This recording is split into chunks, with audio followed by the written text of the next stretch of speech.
আলাইকুম আপুরা ভাইয়ারা, সবাই কেমন আছেন? আজকে কিন্তু দুপুরবেলা আমি আবারও আপনাদের ফেভারিট একটা ডিশ, সেটা হচ্ছে গরুর মাংস ভুনা দিয়ে আমার ভাত খাওয়া দেখা। তো বিসমিল্লাহির রহমানির রহিম বলে ঝাল ঝাল ঝাল ঝাল গরুর মাংস ভুনা দিয়ে ভাত খেতে বসে গেলাম। আমি কিন্তু একটা হাড্ডি নিছি, খুবই সুন্দর একটা হাড্ডি। বিসমিল্লাহির রহমানির রহিম পরে মুখে ভাতের নোড়াটা দিয়ে দিই।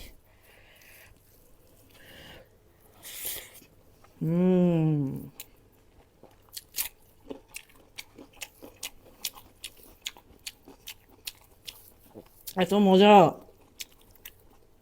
খুবই সুস্বাদু, খুবই সুস্বাদু।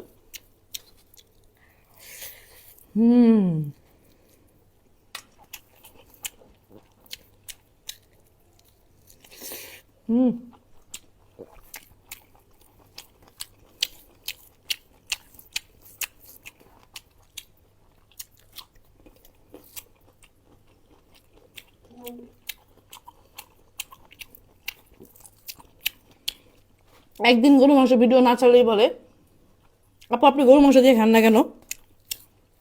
কি করবো বলেন, গরুর মাংস কিনতে কিন্তু আমি দেউলিয়া হয়ে যাচ্ছি। মোট কথা, হাফ কেজি গরু মাংস বেচেও না, 250 গ্রাম কিনতে যে সেটাও দেয় না, 1 কেজি নিচে কোনো কথাই বলে না।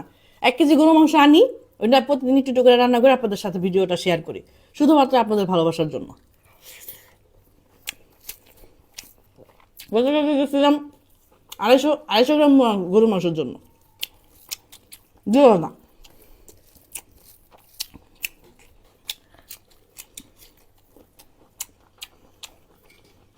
রাইস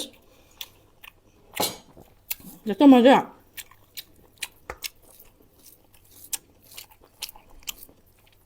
তো যাই হোক, 1 কেজি গরু মাংস আনছি ঠিকই, কিন্তু আমি 250 গ্রামের মতো গরু মাংস রান্না করছি।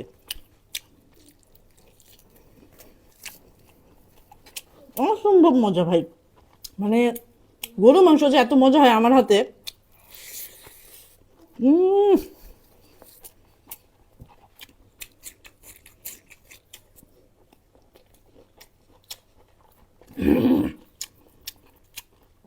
দেখেন, মাছ চলে আসছে, খাবারের কি স্বাদ।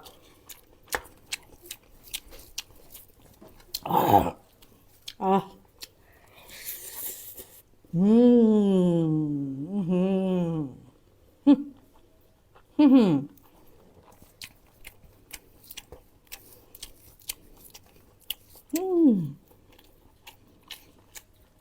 এত মজা।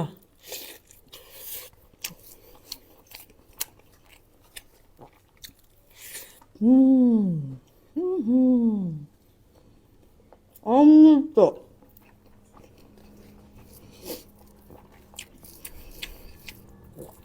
বিশ্বাস করেন, আপনি যদি গরুর মাংস খান, আর কখনো অন্য কোনো মাংস আপনার ভালো লাগবে না।